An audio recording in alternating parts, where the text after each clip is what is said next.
Vamos então começar o quarto capítulo, estudando o cérebro.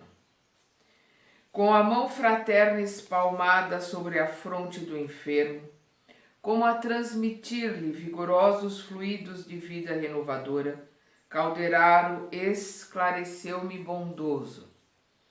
Há 20 anos aproximadamente, este amigo pôs fim ao corpo físico do seu atual verdugo, do seu atual carrasco, num doloroso capítulo de sangue.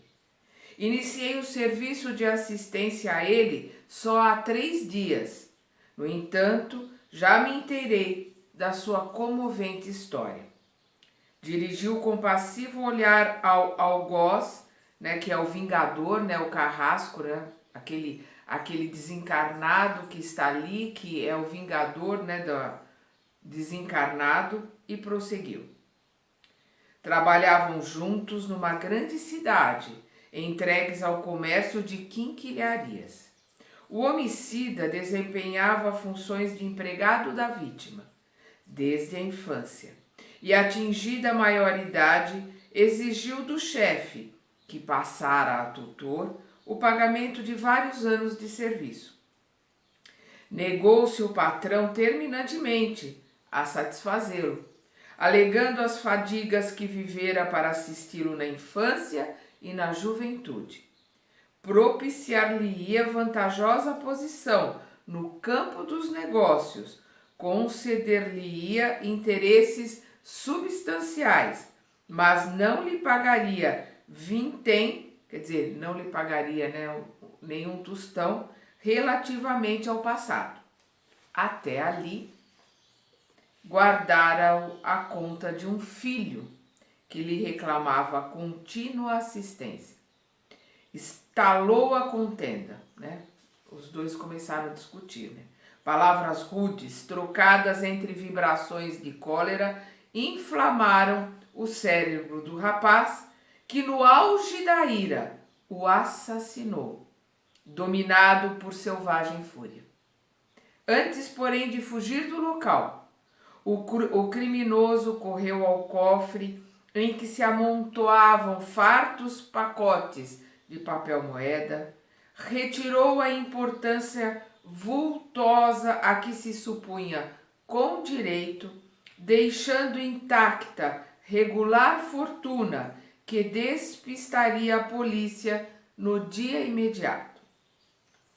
Efetivamente, na manhã seguinte, ele próprio veio à casa comercial onde a vítima pernoitava enquanto a pequena família fazia longa estação no campo e fingindo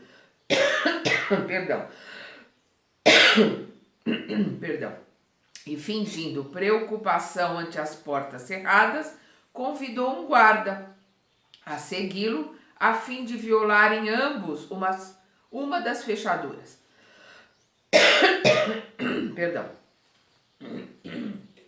Então nós vemos aqui que ele armou de uma forma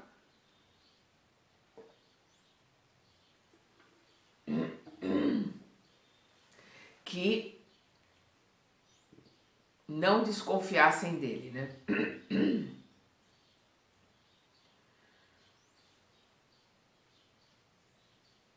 Em poucos momentos espalhava-se a notícia do crime. No entanto, a justiça humana, emalhada, quer dizer, emaranhada, né, nas habilidades do delinquente, não conseguiu esclarecer o problema na origem. O assassino foi pródigo nos cuidados de salvaguardar os interesses do morto. Mandou selar cofres e livros, providenciou arrolamentos, né? Levantamentos laboriosos, requisitou amparo das autoridades legais para minucioso exame da situação. Foi verdadeiro advogado da viúva e dos 2 filhinhos do tutor falecido, os quais, mercê de seu devotamento, receberam substanciosa herança.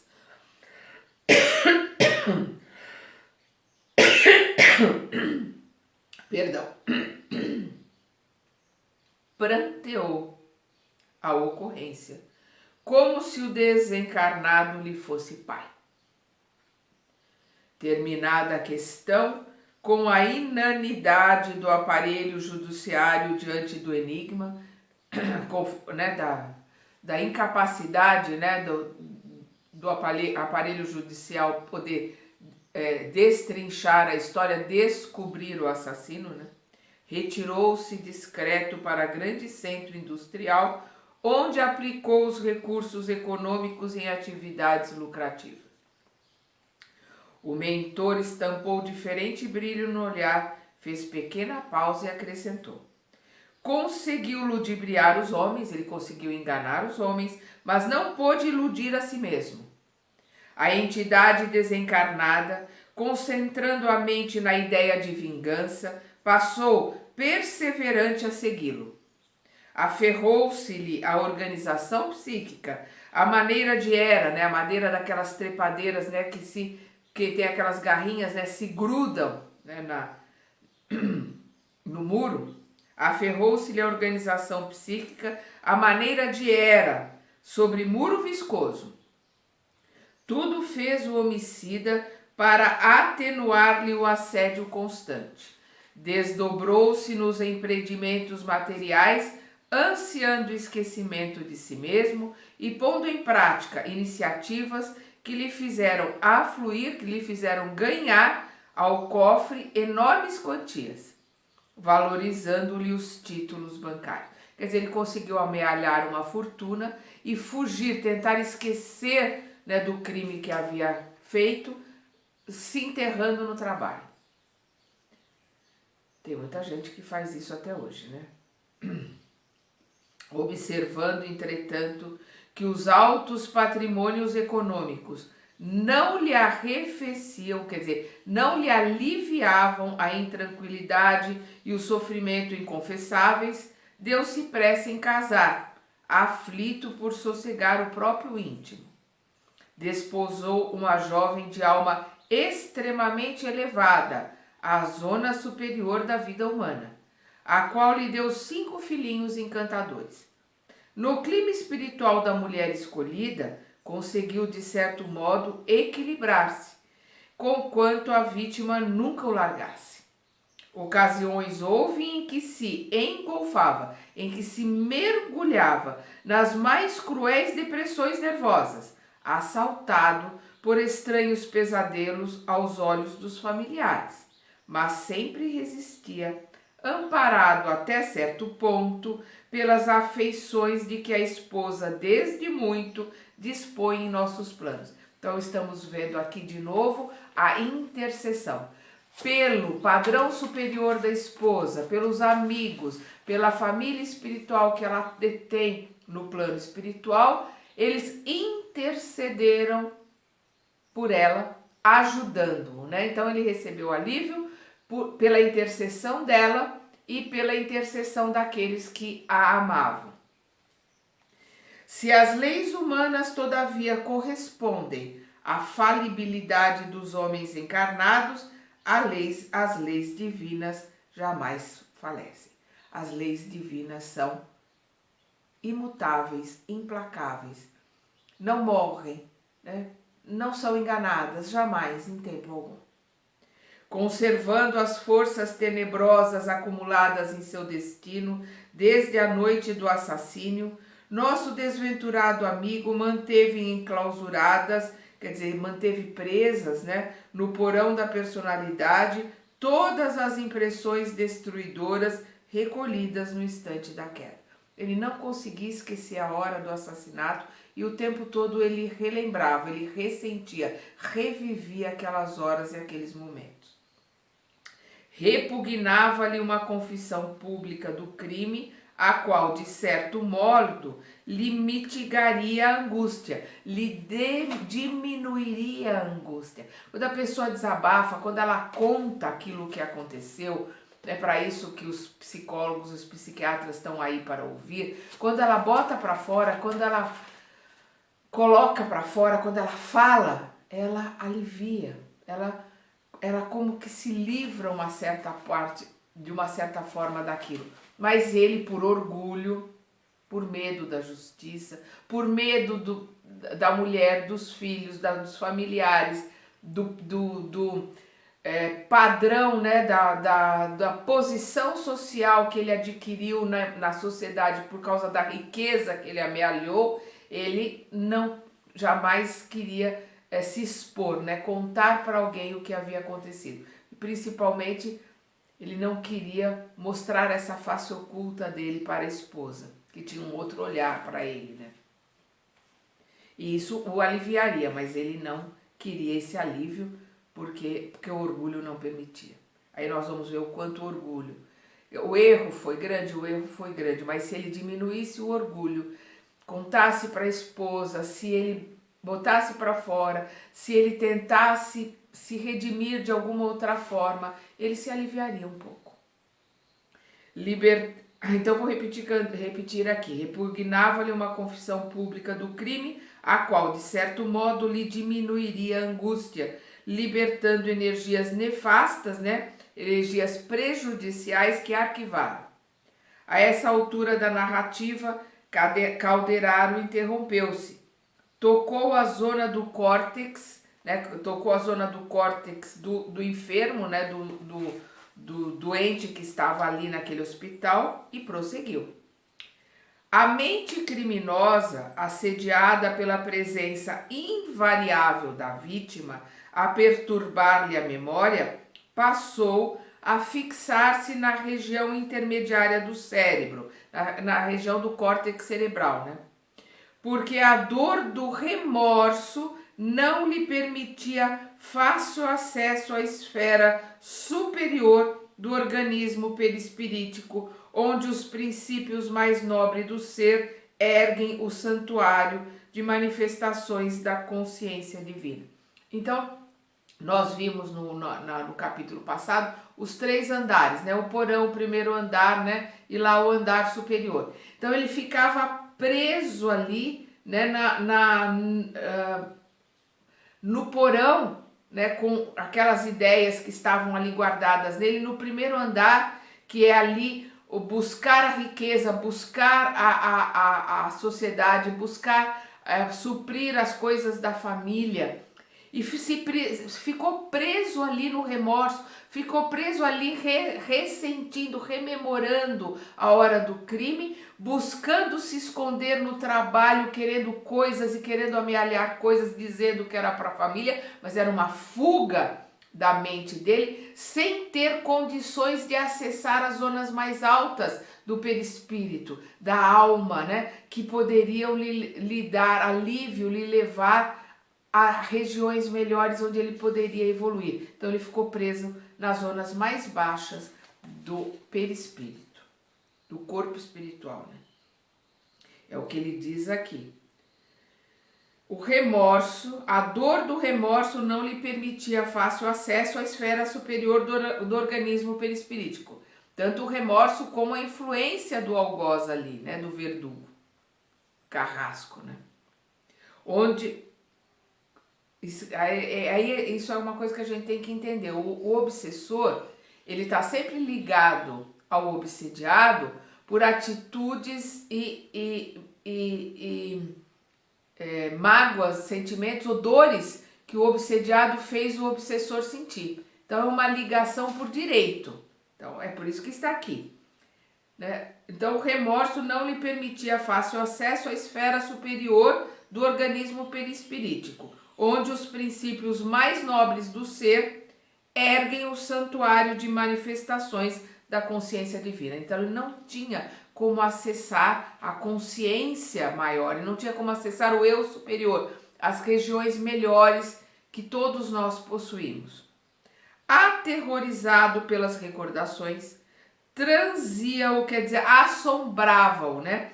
Aterrorizado pelas recordações, assombrava-o irreprimível pavor em face dos juízos conscienciais. Então, a consciência dele fazia com que ele tinha um pavor imenso das suas lembranças, né? E de tudo aquilo que estava, que nem um vulcão ali, fervendo dentro dele. Por outra parte, cada vez mais interessado em assegurar a felicidade da família, seu único oásis no deserto escaldante das escabrosas, né, das difíceis reminiscências, o infeliz então respeitado por força da posição social que o dinheiro lhe conferia, embrenhou-se em atividade febril e ininterrupta. Então, usando a desculpa que ele precisava deixar patrimônio para a família, precisava fazer com que a família tivesse bens, ele se jogou no trabalho para esquecer o seu remorso, esquecer a sua culpa. Vivendo mentalmente na região intermediária do cérebro, quer dizer, mentalmente ele não saía dessa região, né, que é o primeiro piso do cérebro, que é o presente, que é o buscar coisas, que é o ter, que é o realizar, que é a região do piloto automático, né? É a região onde nós deixamos que todo o nosso inconsciente ali tome o comando das nossas atitudes através do piloto automático. Então, vivendo mentalmente na região intermediária do cérebro, em caráter quase exclusivo, só sentia alguma calma agindo e trabalhando. Era a fuga dele. De qualquer maneira, mesmo desordenadamente. Então, era a única fuga dele, era trabalhar, trabalhar e trabalhar, mesmo que fosse desordenadamente, febrilmente, porque era onde ele conseguia um certo alívio, onde ele conseguia esquecer o que estava dentro dele. Intentava, quer dizer, pretendia a fuga por todos os meios ao seu alcance. Deitava-se extenuado pela fadiga do corpo, levantando-se no dia seguinte abatido e cansado de inutilmente duelar com o perseguidor invisível nas obras de sono. Então ele deitava extenuado, morto de cansado, porque ele trabalhava que nem um doido, e durante a noite ele duelava a noite inteira com a vítima dele, que era o seu obsessor ali, quando ele se desligava do corpo físico. Então ele acordava, deitava cansado e acordava destruído, acordava cansado também. Em consequência, provocou o desequilíbrio da organização perispiritual, o que se refletiu na zona motora, implantando o caos orgânico. Aí ele gerou a doença que o fez estar ali naquele hospital sofrendo do jeito que ele está sofrendo. Fez característico movimento com o indicador e acentuou. Repara os centros corticais, né? Mostrou o cérebro ali dele, do doente, né, com o indicador para o André e colocou, né? Repara os centros corticais, olha para os centros corticais. Contemplei admirado aquele maravilhoso mundo microscópico. As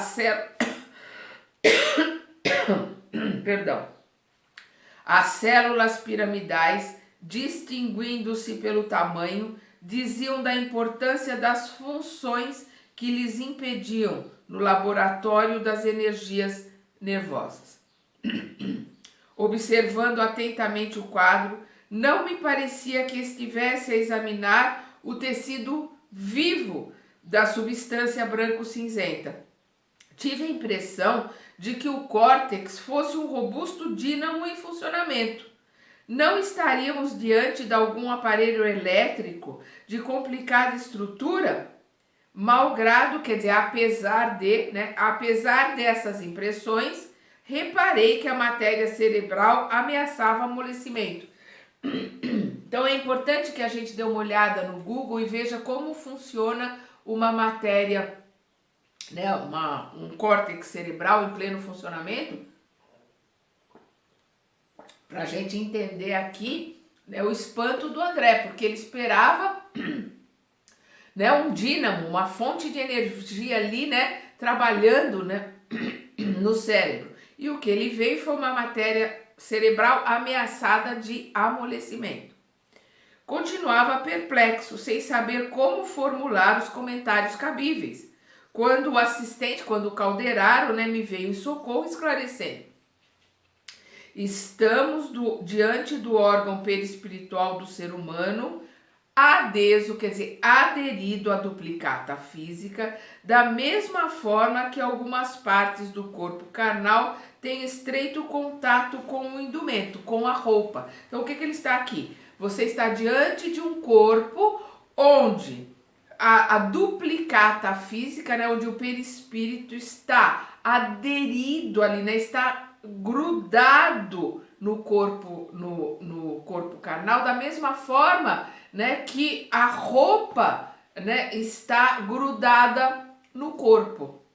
Todo o corpo carnal tem estreito contato, todo o campo nervoso, né, vou repetir, todo o campo nervoso da criatura constitui a representação das potências perispiríticas, vagarosamente conquistadas pelo ser através de milênios e milênios. Vamos entender aqui. O nosso corpo perispirítico, né? Ele é uma conquista que nós temos através de milênios, de todo o desenvolvimento. Então, nós vamos nos desenvolvendo espiritualmente. A cada desenvolvimento, nós mudamos o nosso espírito, mudamos, portanto, o corpo perispiritual. O corpo espiritual vai formar o corpo carnal e modifica o corpo carnal. Então, através de milênios, a gente vem modificando o corpo perispiritual, por conseguinte, o corpo carnal. Renascendo entre as formas perecíveis, nosso corpo sutil, que se caracteriza em nossa esfera, quer dizer, na esfera deles ali desencarnados, né? Que se caracteriza em nossa esfera menos densa, o plano espiritual é menos denso, por extrema leveza e extraordinária plasticidade. Submete-se ao plano da crosta, quer dizer, ali no plano espiritual, o corpo perispirítico, ele é leve, ele é sutil, é uma matéria menos densa, muito sutil. Submete-se no plano da crosta, esse mesmo corpo perispiritual submete-se no plano da crosta às leis de recapitulação, né, de relembrança, de relembrar, né, de recapitular as coisas que já aprendeu. Então, as leis de recapitulação, hereditariedade, somos herdeiros de nós mesmos, e desenvolvimento fisiológico, o desenvolvimento que o perispírito passa para o corpo carnal e o corpo fisiológico, né? O corpo carnal vai apresentar os desenvolvimentos que o perispírito trouxe, em conformidade com o mérito ou demérito que trazemos e com a missão ou o aprendizados necessários. Então, o nosso perispírito vai formar o nosso corpo com os méritos que nós já conquistamos. Então, a gente pode ter um corpo melhor porque já conquistou esses méritos através do aprendizado, um corpo que vai nos ajudar a aprender, a se melhorar, um cérebro mais claro, ou com deméritos por erros do passado. Um problema no pulmão que a gente, por ser herdeiro de nós mesmos, trazemos da encarnação passada, um problema de fígado, um problema de pâncreas, ou até um problema cerebral, uma demência ou uma dificuldade de aprendizado. Por erros do passado, a gente encarna com dificuldades mentais, porque abusamos do cérebro, da capacidade, da inteligência em outras vidas. É o que ele coloca aqui. Esse corpo, né, de extrema leveza, extraordinárias praticidades, submete-se no plano da crosta às leis de recapitulação, hereditariedade, desenvolvimento fisiológico, em conformidade com o mérito ou demérito que trazemos e com a missão ou o aprendizado necessários. O cérebro real é aparelho dos mais complexos, em que o nosso eu, ele coloca aqui entre aspas, reflete a vida. Então, o cérebro que nós usamos nesse aparelho, nesse envoltório, nessa roupagem que nós usamos aqui nesse planeta, é onde o eu, o nosso ego, né, esse avatar, esse nosso ego, reflete a vida. É por onde nós vamos aprender, por onde nós vamos crescer ou por onde nós vamos cair. Depende do nosso livre-arbítrio, das nossas escolhas. Por meio dele, do cérebro, sentimos os fenômenos exteriores segundo a nossa capacidade receptiva, que é determinada pela experiência. Por que a nossa capacidade receptiva é determinada pela nossa experiência? Porque nós decodificamos aquilo que o mundo nos oferece, aquilo que nos acontece, aquilo que nos é trazido, aquilo que nos é explicado, aquilo que nos é ensinado, nós decodificamos conforme as ferramentas que nós trazemos dentro de nós. E essas ferramentas são conquistadas através das vidas passadas daquilo que nós estudamos e aprendemos. Como eu falei no capítulo passado, né, que nem o foguete que levou o homem à lua, a gente vai largando partes do foguete conforme elas não servem mais. Mas a outra parte que fica, ela sai do empuxo, ela sai daquilo que aquela primeira parte proporcionou. A gente larga aquela, não precisa mais. Aí a segunda parte vai levando aquele foguete no máximo que ela pode, aí a gente larga também, né? O foguete que está levando o homem à lua larga, e aí vai ficar o principal para chegar no objetivo. Assim acontece conosco. A gente não sai toda vez que chega aqui do zero. Cada vez que chega aqui, a gente sai do ponto de aprendizado que nós deixamos, que nós aprendemos verdadeiramente, não que a gente achou que aprendeu. Não é do que aprendeu intelectualmente, senão a gente já nascia sabendo o ABC, sabendo inglês, sabendo francês, sabendo alemão, por vidas passadas. Né? Não. A gente sai do ponto que nós paramos do verdadeiro aprendizado, daquele aprendizado que está no nosso interior e que a gente leva para a eternidade. A gente parte dali, a gente não parte do zero. Então, as ferramentas que nós trouxemos até ali vai nos auxiliar a decodificar aquilo que está nos sendo ensinado agora, e a gente cria uma segunda parte. A gente vai a cada encarnação se aprimorando. Vou repetir, né? Por meio do cérebro, sentimos os fenômenos exteriores segundo a nossa capacidade receptiva, que é determinada pela experiência. Por isso, varia ele de criatura para criatura. Varia o cérebro, né? De criatura a criatura, em virtude da multiplicidade das posições na escala evolutiva. Por isso varia o nosso cérebro, variamos nós de criatura para criatura. Nenhum de nós é igual ao outro. A nossa identidade, a nossa digital é diferente uma dos outros. Nossa íris é diferente uma dos outros. Nós somos frequência, nós somos energia. A nossa frequência é nossa. Não existe uma frequência igual à nossa. Não existe dois seres humanos com a mesma frequência. Por isso que nós vamos ver lá no Velho Testamento, quando Deus, né, fala para Abraão para olhar as estrelas no céu e que ele conhece todas elas pelo nome. Porque na cultura judaica, o nome é a missão, é a frequência de cada um. Não é como na nossa cultura que o nome é dado pela mãe pelo nome que ela gosta, ou pelo pai pelo nome que ele gosta. Não, o nome é escolhido na circuncisão, né, do judeu, por aquilo que o rabino está vendo, está pressentindo ali que vai ser a característica daquele que está recebendo o nome. É diferente. E Deus coloca para Abraão que ele conhece todos pelo nome. Por que ele conhece todos pelo nome? Porque não existem dois iguais. Cada um de nós tem uma frequência e ela é só nossa. Por isso, que estejamos onde estivermos, seremos encontrados por aqueles que nos amam ou por aqueles que nos odeiam, porque a nossa frequência é única. Voltando aqui.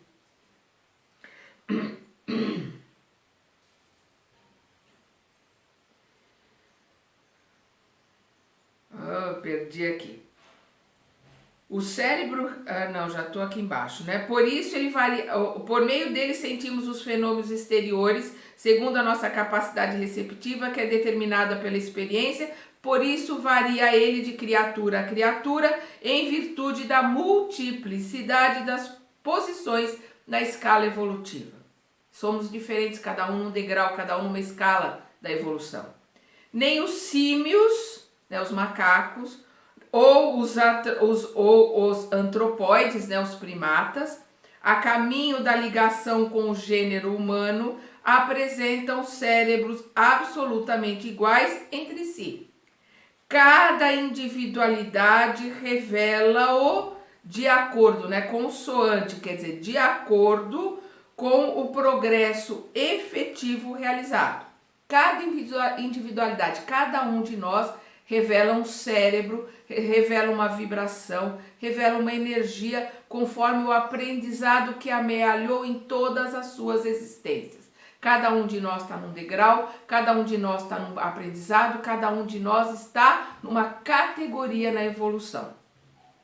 O selvagem apresenta um cérebro perispiritual com vibrações muito diversas das do órgão do pensamento no homem civilizado. Sob esse ponto de vista, o encéfalo de um santo emite ondas que se distinguem das que despede, né, emite, né, a fonte mental de um cientista. Então, a frequência, a emissão energética de um homem sábio, né, de um homem santo, vai ser completamente diferente da emissão de um cientista. Os dois estão usando o cérebro ao máximo, as energias ao máximo, um para a elevação espiritual e o outro para o conhecimento científico. Mas são completamente diferentes as energias e as emissões de cada um. Calderaro nos dá uma lição com uma explicação maravilhosa, fácil de entender. A escola acadêmica na crosta planetária prende-se à conceituação da forma tangível, da forma tocável, em trânsito para as transformações da enfermidade, da velhice ou da morte. Aqui, porém, aqui onde? No plano espiritual, eles são desencarnados. Aqui, porém, examinamos o organismo que modela as manifestações do campo físico e reconhecemos que todo o aparelhamento nervoso é de ordem sublime. Porque eles ali no plano espiritual, eles sabem que toda a modelagem é de ordem sublime, porque o espírito modela o perispírito que vai modelar o corpo. E aqui na Terra a gente estuda e olha só o corpo. A célula nervosa é entidade de natureza elétrica, que diariamente se nutre de combustível adequado. Há neurônios sensitivos, motores, intermediários e reflexos. Então ele está falando aqui que nós nos alimentamos tanto fisicamente para dar força a esse corpo para manter o cérebro funcionando, como nos alimentamos psiquicamente, espiritualmente, através daquilo que nós colocamos para dentro de nós na forma de energia, tanto dos alimentos físicos como dos alimentos que são psíquicos, que são mentais, que é a instrução, que é o sentimento, que é o pensamento, que é o amor e, né, com aquilo que nos faz mal, que é o ódio, que é a mágoa. Existem os que recebem as sensações exteriores e os que recolhem as impressões da consciência. Em todo o cosmos celular, todo o mundo celular, agitam-se interruptores e condutores, né? Interruptores que brecam e condutores que conduzem. Elementos de emissão e de recepção. Eu vou repetir. Em todo o cosmos celular agitam-se interruptores e condutores, elementos de emissão e de recepção. A mente é a orientadora desse universo microscópico, em que bilhões de corpúsculos e energias multiformes se consagram, se combinam a seu serviço. Então, a mente é orientadora, é a mente que comanda. E a mente é comandada pelo Espírito. O Espírito comanda o perispírito, que consequentemente comanda o cérebro. O cérebro é comandado pela mente, a mente não está no cérebro, a mente está no Espírito, que é eterno, imortal. Eterno não, porque eterno é Deus, que é imortal, não vai morrer nunca. Vou repetir. A mente é a orientadora desse universo microscópico. É a mente que comanda todo o corpo, célula por célula, em que bilhões de corpúsculos e energias multiformes se combinam a seu serviço. Dela, da mente, emanam as correntes da vontade, determinando vasta rede de estímulos, reagindo ante as exigências da paisagem externa, ou atendendo às sugestões das zonas interiores, ou reagindo ante as exigências da paisagem externa, né? Frio, calor, fome, dor, luto, tristeza, são as coisas externas que nos colocam, ou atendendo às sugestões das zonas interiores, buscando aprender, buscando trabalhar mais, buscando se elevar, buscando evoluir, se modificar de uma ou de outra. Essas redes, a mente vai estar sempre trabalhando num lado ou no outro. Coloca entre o objetivo e o subjetivo, a mente, né, a mente colocada entre o objetivo, que é aquilo que a gente quer alcançar, e o subjetivo, que é aquilo que está lá dentro, que a gente aspira, que a gente às vezes não consegue nem entender direito o que é. Repelir, aceitar, recolher, guardar, enriquecer-se, iluminar-se, progredir sempre. Este é o importante, progredir sempre. Eu vou repetir a sentença toda. Colocada entre o objetivo e o subjetivo. É obrigada pela lei divina, a aprender, verificar, escolher, repelir, aceitar, recolher, guardar, enriquecer-se, iluminar-se, progredir sempre. A mente vai recolhendo de todos os lugares, de todos os pontos, tudo que ela pode absorver, que ela pode aprender, mas o intuito é progredir sempre. Do plano objetivo, recebe-lhe os atritos e as influências da luta direta. Do plano objetivo é a luta direta, as influências e as lutas do dia a dia. Da esfera subjetiva, absorve-lhe a inspiração, mais ou menos intensa, das inteligências desencarnadas ou encarnadas que lhe são afins e os resultados das criações mentais que lhe são peculiares. Então, no plano objetivo, está ali lutando, trabalhando, estudando, aprendendo, progredindo como ser humano encarnado ou desencarnado, trabalhando pelo seu progresso. No plano subjetivo, ela pela intuição está recebendo ali instruções, ajuda do plano espiritual que está afim com ela, na mesma sintonia, para ajudá-la a progredir, se essa sintonia for com o plano espiritual elevado, ou em busca de elevação, ou para cair, para ir para cada vez mais para baixo, se a sua sintonia for com os nossos irmãozinhos instigantes, né? Os nossos irmãozinhos ignorantes do bem. Então, vou repetir aqui. Do plano objetivo, recebe-lhe os atritos e as influências da luta direta.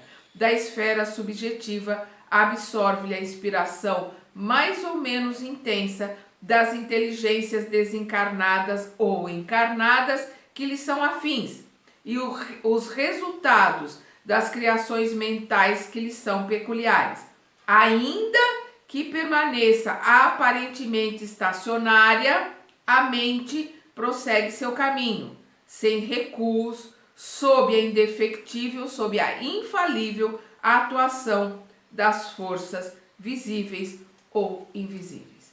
Mesmo aparentemente estacionada, tanto no plano espiritual quanto no plano encarnado, no plano da Terra, aparentemente estacionada, a mente está sempre recebendo instrução, recebendo estímulos que a ajudam a progredir.